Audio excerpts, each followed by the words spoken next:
الحمدللہ والصلاة والسلام علی رسول اللہ اما بعد رب اشرح لی صدری ویسر لی امری واحلل عقدۃ من لسانی یفقهوا قولی سبحانک لا علم لنا الا ما علمتنا انک انت العلیم الحکیم قال رسول اللہ صلی اللہ علیہ وسلم صلوا کما رأیتمونی اصلی۔ نبی صلی اللہ علیہ وسلم کا فرمان ہے، تم نماز اس طرح پڑھو جس طرح تم نے مجھے نماز پڑھتے ہوئے دیکھا۔ صحابہ کرام نے نبی کریم صلی اللہ علیہ وسلم کو نماز پڑھتے ہوئے دیکھا اور آپ کا طریقہ نماز ہم تک پہنچا دیا۔ آئیے آغاز کرتے ہیں۔ جو نماز پڑھنا چاہتے ہیں ہم اس کا ارادہ کر لیں، دل میں خانہ کعبہ کی طرف رخ کر کے کھڑے ہو جائیں۔ نیت کو زبان سے ادا کرنا ثابت نہیں ہے، بعض لوگ مخصوص کلمات ادا کرتے ہیں لیکن حدیث میں کوئی وضاحت نہیں ہے اس کی، اور شریعت سے اس کا کوئی تعلق نہیں ہے۔ پاؤں جسم کے مطابق کھول لیں تاکہ جماعت کی صورت میں دوسرے نمازی سے پاؤں ملانے اور کندھے ملانے میں آسانی ہو۔ صحابہ کرام کندھے قدم جو ہے وہ آپس میں ملا کر کھڑے ہوا کرتے تھے۔ نماز کے لیے اس طرح برابر کھڑے ہوں کہ دونوں پاؤں قبلہ رخ ہوں۔ اس کے بعد تکبیر تحریمہ کہیں، اللہ اکبر، سر جھکا ہو اور نگاہیں سجدے کی جگہ پر جمی ہوں۔ دونوں ہاتھ کانوں کے نچلے کنارے یا کندھوں کے برابر اٹھائیں۔ کانوں کو پکڑنے یا ہاتھ لگانے کی ضرورت نہیں ہے اور نہ ہی یہ سنت سے ثابت ہے۔ ہاتھوں کی انگلیاں نہ ملی ہوں اور نہ ہی بہت زیادہ فاصلہ ہو۔ دائیں ہاتھ کو بائیں ہاتھ پر رکھیں اور سینے پر باندھ لیں۔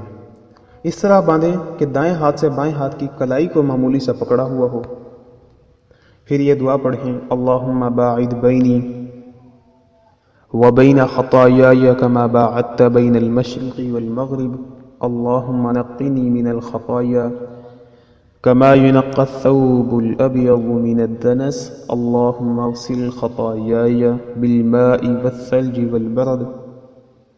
یا یہ دعا پڑھیں، سبحانک اللہم وبحمدک وتبارک اسمک وتعالی جدک ولا الہ غیرک۔ اس کے بعد سورہ فاتحہ پڑھیں گے۔ اعوذ باللہ من الشیطان الرجیم، بسم اللہ الرحمن الرحیم، الحمد للہ رب العالمین، الرحمن الرحیم، مالک یوم الدین، نعبد وإیاک نستعین، اہدنا الصراط المستقیم، صراط الذین انعمت علیہم غیر المغضوب علیہم ولا الضالین، آمین۔ یاد رکھیں کہ سورہ فاتحہ پڑھنا ہر حال میں فرض ہے، خواہ بطور مقتدی ہوں یا امام یا اکیلے نماز پڑھ رہے ہوں۔ نماز فجر، مغرب اور عشاء میں جماعت کے ساتھ نماز پڑھتے ہوئے امام کی آمین کے بعد بلند آواز سے آمین کہیں، اور با جماعت نماز ادا کر رہے ہوں اور نماز جہری ہو تو سورہ فاتحہ کے بعد کچھ نہ پڑھیں بلکہ صرف امام کی قرات سنیں، اور اگر اکیلے نماز پڑھ رہے ہوں تو سورہ فاتحہ کے بعد کوئی سورت یا سورہ اخلاص یا قرآن کا کوئی بھی حصہ جو یاد ہو وہ پڑھ سکتے ہیں۔ مثلا سورہ اخلاص ہے، بسم اللہ الرحمن الرحیم، قل هو اللہ احد اللہ الصمد لم یلد ولم یولد ولم یکن له کفوا احد۔ اس کے بعد اللہ اکبر کہتے ہوئے رفع الیدین کرنا ہے۔ پھر دونوں ہاتھوں کو کانوں کے نچلے کنارے یا کندھوں کے برابر اٹھائیں اور رکوع میں چلے جائیں۔ رکوع اس طرح کریں کہ کمر اور سر بالکل سیدھے ہوں، کمر میں خم نہ ہو۔ جسم کو اس طرح جھکا دیں کہ زمین سے پیٹھ اور سر کی مسافت برابر ہو اور نگاہ زمین کی طرف ہو۔ دونوں ہتھیلیوں کی انگلیاں کھول دیں اور ان سے دونوں گھٹنوں کو اچھی طرح پکڑ لیں، جبکہ دونوں بازو پہلوؤں سے دور سیدھے تنے ہوئے ہوں۔ رکوع میں کم از کم 3 مرتبہ یہ دعا پڑھیں، سبحان ربی العظیم، سبحان ربی العظیم، سبحان ربی العظیم۔ یہ تسبیح پڑھنے میں 3 بار سے زیادہ کے لیے طاق کا عدد خیال رکھنے کی ضرورت نہیں ہے۔ یا یہ دعا ایک بار پڑھیں، سبحانک اللہم ربنا وبحمدک اللہم اغفر لی۔ رکوع سے سر اٹھا کر دونوں ہاتھ کانوں کے نچلے کناروں یا کندھوں کے برابر اٹھائیں۔ یہ فعل جو ہے رفع الیدین کہلاتا ہے۔ رکوع سے سر اٹھاتے ہوئے یہ دعا پڑھیں، سمع اللہ لمن حمدہ۔ رکوع کے بعد پورے اطمینان سے کھڑے ہو جائیں یہاں تک کہ ہر جوڑ اپنی جگہ پلٹ آئے، اور سیدھے کھڑے ہو کر یہ دعا پڑھیں، ربنا ولک الحمد حمدا کثیرا طیبا مبارکا فیہ۔ پھر اللہ اکبر کہیں اور سجدے میں چلے جائیں۔ سجدے میں جانے کے لیے پہلے دونوں ہاتھ زمین پر رکھ اور اس کے بعد گھٹنے۔ کچھ لوگ یہاں پر کرتے ہیں کہ پہلے دونوں گھٹنے زمین پر رکھتے ہیں پھر ہاتھ، لیکن یہ غلط ہے۔ پہلے دونوں ہاتھ زمین پر رکھنے ہیں اور پھر گھٹنے رکھنے ہیں۔ سجدے میں اپنی پیشانی اور ناک زمین پر ٹیک دیں۔ سجدہ 7 اعضاء پر مشتمل ہوتا ہے۔ پیشانی، اس میں ناک کا ابھرا ہوا حصہ بھی شامل ہے، دونوں ہاتھ، دونوں گھٹنے، دونوں پاؤں کی انگلیاں اور ہاتھ پاؤں کی انگلیوں کا رخ قبلے کی طرف ہونا چاہیے۔ دونوں ہاتھ زمین پر کانوں کے برابر رکھیں اور کوہنیوں کو زمین سے اور اپنے جسم سے دور رکھیں، اور جماعت کی صورت میں ہاتھ اس انداز سے رکھیں کہ ساتھ والے نمازی کو تکلیف نہ ہو۔ دونوں پاؤں زمین پر کھڑے رکھیں، دونوں ایڑیاں باہم ملا دیں اور انگلیوں کو موڑ کر ان کا رخ قبلے کی طرف کر لیں اور پڑھیں سبحان ربی الاعلی۔ یہ تسبیح کم از کم 3 مرتبہ پڑھیں، اس سے زیادہ بعد میں پڑھ سکتے ہیں لیکن کم از کم 3 مرتبہ پڑھیں۔ پھر اللہ اکبر کہتے ہوئے سجدے سے سر اٹھائیں اور اطمینان سے بیٹھ جائیں۔ یہاں بیٹھنے کا طریقہ یہ ہے کہ بائیں پاؤں پر بیٹھیں اور دائیں پاؤں کو زمین پر کھڑا رکھیں اور اس کی انگلیاں قبلہ رخ کر دیں۔ اس دوران اطمینان سے بیٹھیں اور دونوں ہاتھ رانوں پر اور گھٹنوں پر ہوں۔ نبی کریم صلی اللہ علیہ وسلم رکوع، سجدے اور دونوں سجدوں کے درمیان بیٹھنے پر تقریباً ایک جتنا ہی وقت لگایا کرتے تھے۔ اس دوران یہ دعا پڑھیں ربی اغفر لی، ربی اغفر لی۔ پھر اللہ اکبر کہتے ہوئے پہلے سجدے کی طرح دوسرا سجدہ کریں اور سجدے کی دعا بھی پڑھیں۔ پہلی اور تیسری رکعت مکمل ہونے پر دوسرے سجدے کے بعد تھوڑی دیر بیٹھیں، پھر دوسری یا چوتھی رکعت کے لیے کھڑے ہو جائیں۔ کھڑے ہونے کا طریقہ یہ ہوگا کہ اللہ اکبر کہتے ہوئے ہاتھوں کا سہارا لے کر اٹھیں، اور ہاتھوں کا سہارا لینے کی کیفیت اس طرح بھی ہو سکتی ہے کہ دونوں ہاتھوں کی مٹھیاں بند ہوں۔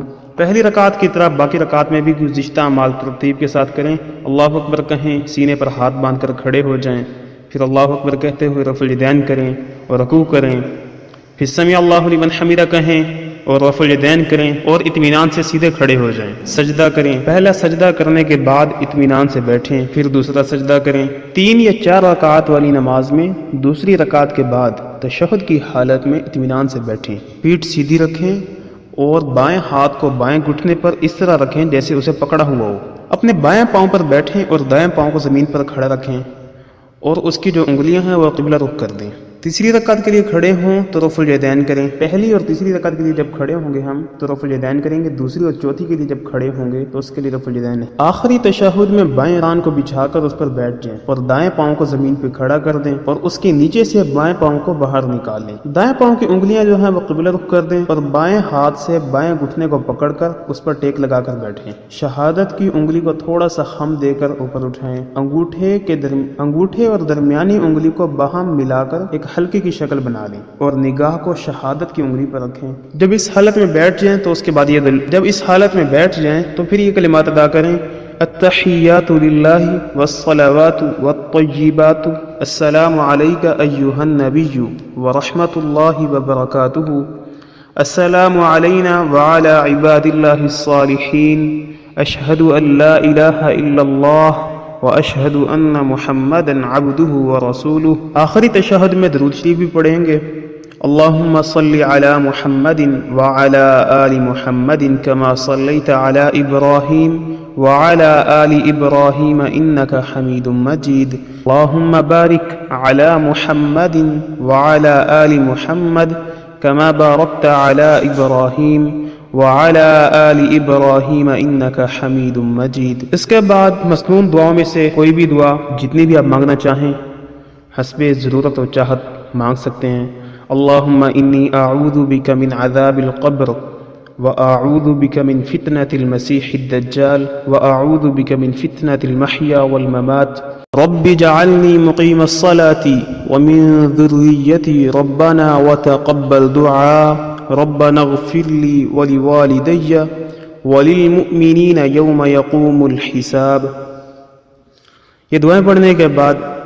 پہلے دائیں طرف سلام پھیریں گے، السلام علیکم ورحمۃ اللہ، پھر بائیں جانب سلام پھیریں گے، السلام علیکم ورحمۃ اللہ۔ سلام پھیرنے کے بعد بلند آواز سے 1 مرتبہ اللہ اکبر کہیں گے اور 3 مرتبہ استغفر اللہ کہیں گے۔ سبحان ربک رب العزت عما یصفون وسلام علی المرسلین والحمد للہ رب العالمین۔